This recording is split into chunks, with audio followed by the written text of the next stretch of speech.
जनता party के कद्दावर नेता या कहें बाहुबली नेता बृजभूषण शरण सिंह समाजवादी पार्टी और भारतीय जनता पार्टी के कार्यकाल की तुलना क्यों करने लगे? क्या बृजभूषण शरण सिंह एक बार फिर से अखिलेश यादव से हाथ मिलाने वाले हैं? क्या योगी सरकार को गिराने का काम बृजभूषण शरण सिंह करने वाले हैं? क्या एक तरफ भारतीय जनता पार्टी के विधायकों का ये कह देना कि योगी बाबा को तो अब दिल्ली चले जाना चाहिए और उत्तर प्रदेश की राजनीति को छोड़ देना चाहिए, वहीं अखिलेश यादव का ये दावा कि अगर खुद योगी आदित्यनाथ मुख्यमंत्री रहना नहीं चाहते हैं तो आखिरकार इस्तीफा क्यों नहीं दे देते हैं? इस बीच में स्वर्गीय मुलायम सिंह यादव की तुलना योगी सरकार से कर देना और बृजभूषण शरण सिंह का दावा करना कि आज के समय में योगी सरकार में विधायकों की कोई भी हैसियत नहीं है।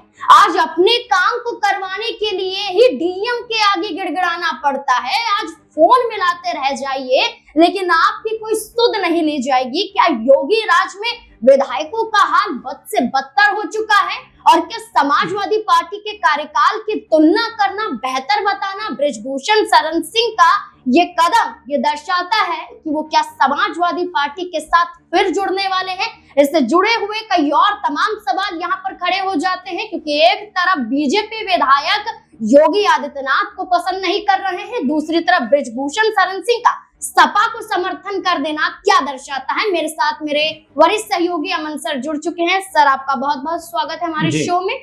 सर, जहां उत्तर प्रदेश में हम लगातार देख रहे हैं कि योगी राज को लेकर सवाल खड़े किए जा रहे हैं, बुलडोजर वाली राजनीति पर सुप्रीम कोर्ट सवाल खड़े करता है, फटकार लगाया जाता है, योगी राज में जो व्यवस्था है उसको सुचारू रूप से ना चलाने का इल्जाम उन पर लगाया जाता है। लोकसभा का चुनाव भारतीय जनता पार्टी पीछे रही, हारी उत्तर प्रदेश में, इसका जिम्मा भी योगी आदित्यनाथ पर फोड़ा जाता है। अब तो विधायक साफ कहते हैं कि दिल्ली चले जाइए, उत्तर प्रदेश की राजनीति आपसे नहीं हो रही। इस बीच में बृजभूषण शरण सिंह का ये बयान कि योगी कार्यकाल में तो विधायक ही अपने पावर का इस्तेमाल नहीं कर पा रहे, क्या कहेंगे? बृजभूषण शरण सिंह ने योगी आदित्यनाथ को चैलेंज कर दिया। देखिए नाज़रीन, बिल्कुल, और ये कोई पहली बार नहीं है जब बृजभूषण जो है वो योगी जी के खिलाफ बयानबाजी कर रहे हैं। आपको याद होगा कि इससे पहले जब उनको पूछा गया था कि योगी जी आपके नेता हैं क्या, वो कहते हैं मेरे नेता एक ही हैं, वो है पीएम मोदी, इसके अलावा मेरा कोई नेता नहीं है। तो आप समझ सकते हैं किस तरह से योगी जी से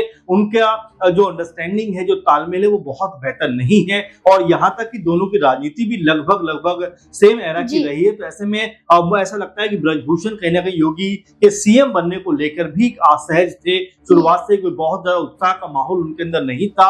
यही वजह है कि योगी जी के साथ में उनका ताल्लुक जो है कोई बहुत बेहतर नजर नहीं आया और समय समय पर उन्होंने योगी जी के खिलाफ बयानबाजी भी की है। और अब जिस तरह की बात वो कहते हुए नजर आ रहे हैं कि फिलहाल के वक्त में जिस तरह से विधायकों की जो ताकत है, पावर है, जो होनी चाहिए वैसी पावर नहीं है। और यहाँ पर अधिकारियों से अगर उनको कोई काम करवाना पड़ता है तो उसके लिए पहले हाथ पांव जोड़ने पड़ते हैं, तब कहीं जाकर अधिकारी उनकी बात को सुनते हैं। नाज़रीन, ये बहुत बड़ा बयान हो जाता है क्योंकि योगी जी हमेशा ये बात कहते हुए नजर आते हैं कि सरकार का शिकंजा शासन और प्रशासन दोनों पर है, लेकिन यहाँ पर क्या सिर्फ योगी जी की ही चलती हुई नजर आती है? क्या पार्टी के जो बाकी कार्यकर्ता हैं, नेता हैं, क्या उनको लेकर एक उदासीन रवैया योगी सरकार का है? क्योंकि बृजभूषण ने जिस तरह की बात को बड़ी बेबाकी से रखा है वो ये बताने के लिए काफी है कि योगी जी से वो बहुत ज्यादा खुश नहीं है। और यही वजह है कि जो उत्तर प्रदेश में आप देखिए कि बीजेपी के तमाम सारे विधायक जो है वो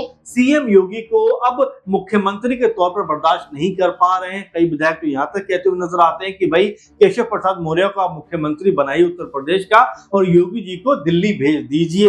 ये समझ में आता है कि योगी जी के खिलाफ जो माहौल बनता चला आ रहा था 2024 के खास चुनाव के बाद, क्योंकि उस वक्त बीजेपी ने अपनी आधे से भी ज्यादा सीटें गंवा दी थी, तब भी ये बात कही जा रही थी कि योगी जी की वजह से उत्तर प्रदेश में बीजेपी की ये हालत हुई है। कहने को तो ये भी कहा गया कि 1-2 महीने के अंदर योगी जी की छुट्टी हो जाएगी, लेकिन फिलहाल ऐसा नहीं है। मगर 2027 के चुनाव से पहले की जो तैयारी बीजेपी कर रही है उसमें कई जो राजनीति के जानकार हैं वो ये बात कहते हैं कि हो सकता है सीएम योगी को पद से हटा दिया जाए केशव प्रसाद मौर्य को बैठा दिया जाए, क्योंकि योगी जी के लिए एक समस्या ये भी बन रही है कि उनका कद जो है वो अब अमित शाह के बराबर कहीं ना कहीं पहुंचता हुआ दिखाई पड़ता है। और ये बात भी रखी जाती है कि पीएम मोदी के बाद अगर बीजेपी के अंदर कोई पीएम चेहरा बन सकता है तो वो अमित शाह हैं, लेकिन लोकप्रियता के मामले में योगी का नंबर जो है वो उनसे कतई कम नहीं है। इसीलिए अभी से अगर उनको थोड़ा दबा कर रखेंगे तो अमित शाह के लिए पीएम बनना आसान होगा, नहीं तो योगी जी का नाम जो है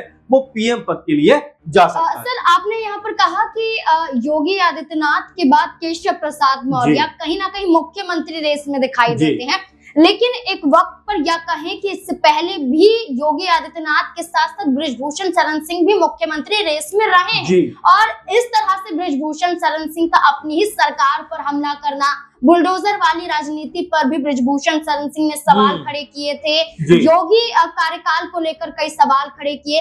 इस बीच में सपा के कई ऐसे कार्यकर्ता सामने आए जिन्होंने कहा कि हम क्षत्रिय समाज का सम्मान करते हैं और क्षत्रिय आज भी हमारे बड़े भाई जैसे हैं। अचानक से उनका ये ऐलान कर देना, क्या बृजभूषण शरण सिंह को बड़ा ऑफर दिया जा रहा कि वापसी सपा में कर लीजिए, क्या लगता है? देखिए नाज़मीन, राजनीति है और राजनीति में तमाम सारी बातें ऐसी होती है जिनका कोई ना कोई मतलब होता है।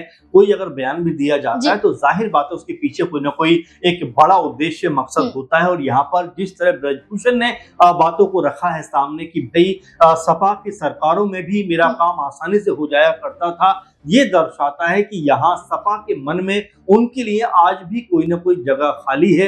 अखिलेश के बारे में भी उन्होंने कभी कोई खराब गलत नहीं बोला, नेताजी के बारे में भी कभी गलत नहीं बोला।